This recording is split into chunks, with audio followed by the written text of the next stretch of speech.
Hi, my name is Dr. Matt Pye, and today, along with Kate, Panos, Fran, and Jaime, we'll be presenting some of our insights into embedding Indigenous knowledge systems into science curricula at the University of Sydney. First of all, I'd like to acknowledge the traditional ownership of the lands upon which we stand. In my case, it's the Gadigal people of the Eora Nation, but indeed, we pay our respects to elders past, present, and emerging upon all the lands in which you are currently watching this video. First off, Jaime is going to introduce some of the background into the graduate qualities and the embedding of Indigenous knowledge systems into our science curricula. And then I'll come back and give you some of my experiences embedding that into a first year unit of study for the first time ever this year. Hello everyone, I am Jaime Gongora. I am part of the team that is doing this presentation. I would like to put our work in the context of what is happening at the University of Sydney in terms of cultural competence and Indigenous knowledge systems. The University of Sydney has recently established a cultural competence as one of the graduate qualities for all the programs across the university. And also we have established a rubric to be able to assess this.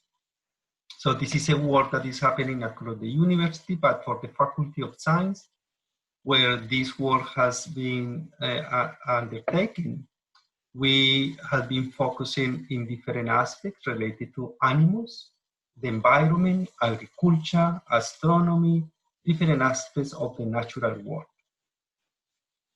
And we have been focusing on different dimensions. We differentiate a little bit cultural competence relevant for professional practice, experience and research, and the other area of cultural competence, although this is not strictly talking cultural competence, but it's about awareness and understanding of Indigenous knowledge or knowledge systems relevant to the discipline, in which sometimes we co-teach or we ask Indigenous people to teach or help us to develop the resources, as we have done for the Wobeton portal. So we focus on different dimensions, but the main one that we want to discuss today is about Indigenous knowledge systems embedded in the arts of the Wobeton portal and how we are using these for increasing awareness of Indigenous knowledges and practices about animals and plants and the environment. This is an example of the different things that we do. For instance, we identify the Indigenous knowledges that is related to the topic that is discussed in class or the core business of the unit of study. And we identify different aspects, and we identify the practices that could be there and their relevance for the unit of study. Of course, we consult in a culturally competent way with Indigenous people, and we ask for their support, or we ask them to co-teach with us, or they sometimes teach by themselves. And we try to find bridges. We don't want to show just the differences, but the bridges between the Western science and the Indigenous knowledge systems.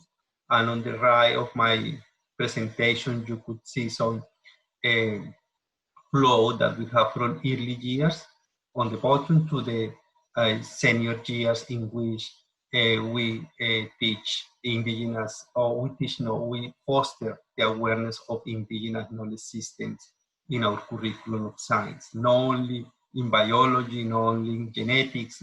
This is also about chemistry, it's about physics, it's about different disciplines as a school that are part of the Faculty of Science at the University of Sydney. Thanks, Jaime. So the course I'd like to share my experiences about is called Life and Evolution, Bio 1006 and Bio 1906.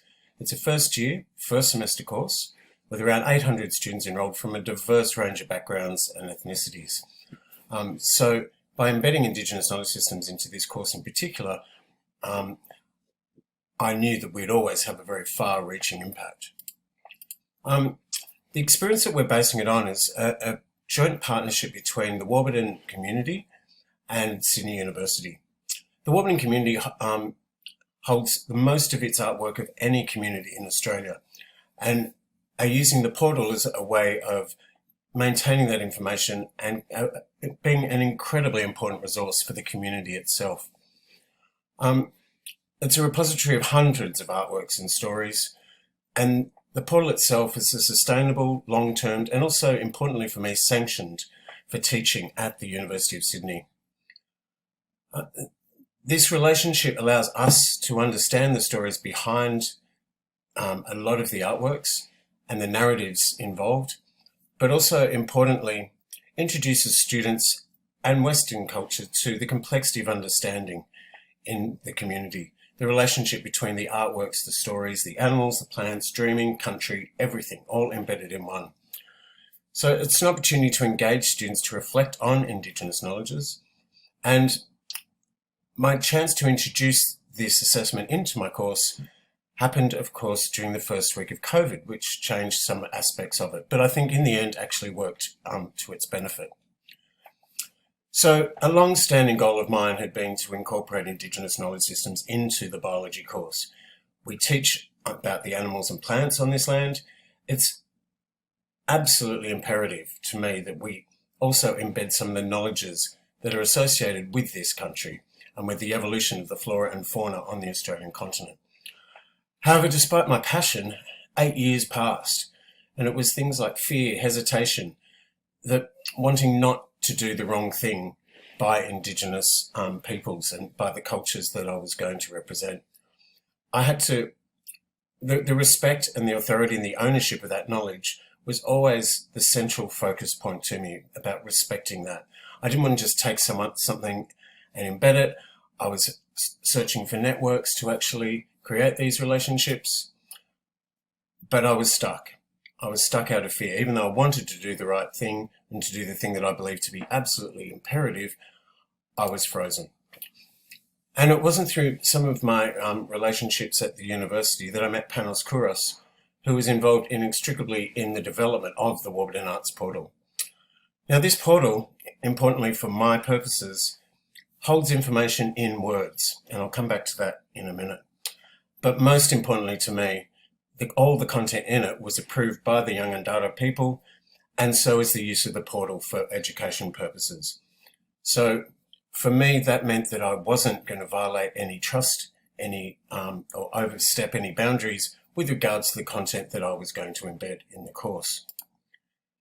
So I had a writing task in Bio 1006 in Life and Evolution. It's very early in the semester, and it's basically used to give feedback on students' writing and to give them some experience around paraphrasing and the use of citations in scientific writing. And while the task had been successful, once I'd heard about the portal, I thought this could be a unique opportunity to expose students to Indigenous knowledge systems without examining them on it per se. They would get the exposure and the experience, but the underlying purpose of the writing task was actually to get feedback on their writing and also to look at how to paraphrase correctly. All of these things coincided around the use of the graduate qualities that Jaime was talking to before, so it really came at a perfect time in terms of the evolution of the course. So I had students take parts of the portal, particularly parts that were discussing plants or animals, and use different elements of it to create a paragraph, a written paragraph of text that was logical, that followed a structure, but also importantly did not quote or take the words from the portal directly. It had to be in the student's own words, backed up with those citations that are so important in scientific literature.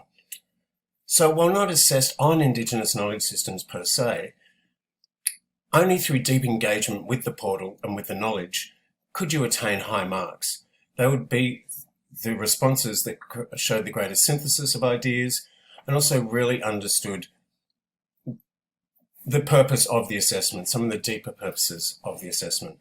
I did that by including an aspect of it where students were asked to self-reflect on their experiences using the portal, the knowledge that they had coming into it, and some comparisons about how Western science views the world versus other narratives and other cultural ways of seeing the diversity around them. The impact, well, despite my fear and my trepidation over all those years, it exceeded my expectations. The students understood what we were trying to do here. They saw the absolute interconnectedness of country and plants and animals and stories and art, the art themselves being narratives, being stories with custodians passing it on through time. The intensity of their responses was amazing. There were so many heartfelt thank yous for actually giving them an assessment, which is one of the first times in my academic career I've been thanked for assessments. And for many, it was their very first exposure to Indigenous knowledge systems, with such a high degree of international student representation from all over the world, from South Africa to Chile, to throughout Asia, to the United States. Students were getting exposed to information that they had never been exposed to before. So some of the lessons that I've learned is that although the rubric needs some modification, it was still a success. The lack of the marks directly associated to Indigenous knowledge systems means that students are relaxed when they're actually reading through the information and gaining an understanding that they need to paraphrase, yet that fear is driven away because of the focus being on paraphrasing and citation. All in all, it's been a massive success, one that I should never have hesitated in doing so long ago, and one that I was happy to pass on to to Jaime, and with slight modification, embed that into his third year units of study with Kate. This year, we introduced the use of the Warburton Arts Portal into AVBS 3004 Wildlife Conservation, which is a new senior level unit that was taught for the first time this year during first semester.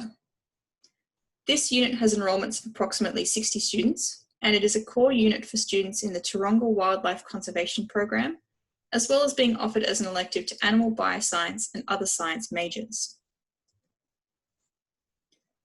The learning outcomes for this unit covered two major aspects.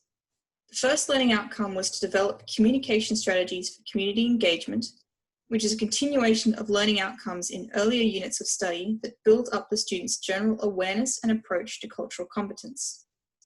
This unit extended those cultural competence skills into practical applications for collaborative approaches to projects within the students' own areas of interest. The second learning outcome was to broaden the students' experiences of Indigenous knowledge systems and to demonstrate alternative resources that they could use for gaining ecological knowledge about Australian animals and landscapes. At first, the students reported some problems with using the Warburton Arts Portal. However, based on feedback the students had for other aspects of this unit, I suspect this was part of a general frustration on the student side at having entire units and their entire semester shift to online-only learning very suddenly. And this was coupled with some common problems that you tend to have with the delivery of a brand new unit. I found that although the students needed a bit more guidance to wrap their heads around the ways of interpreting paintings and stories to gather ecological data than perhaps we gave them in the written instructions, once we had a bit of time for online discussion, their participation and interest in the activity increased. To me, this showed that we have a lot of scope to improve how we deliver the portal to wildlife conservation students, and we could make it a really effective part of the unit. So what then are our future directions with the Warburton Arts Portal and AVBS 3004? In this unit, it would be beneficial for the students to have them develop a conservation project proposal within their own areas of interest, into which they can incorporate the use of Indigenous knowledge systems and a strategy for how they would engage with the Indigenous communities living in the areas of their chosen projects. This would allow them to create a cohesive output for all of their learned undergraduate cultural competence skills and to get some feedback on their strategies. As these are third year students, their developed proposals may even have the opportunity to evolve into honours projects.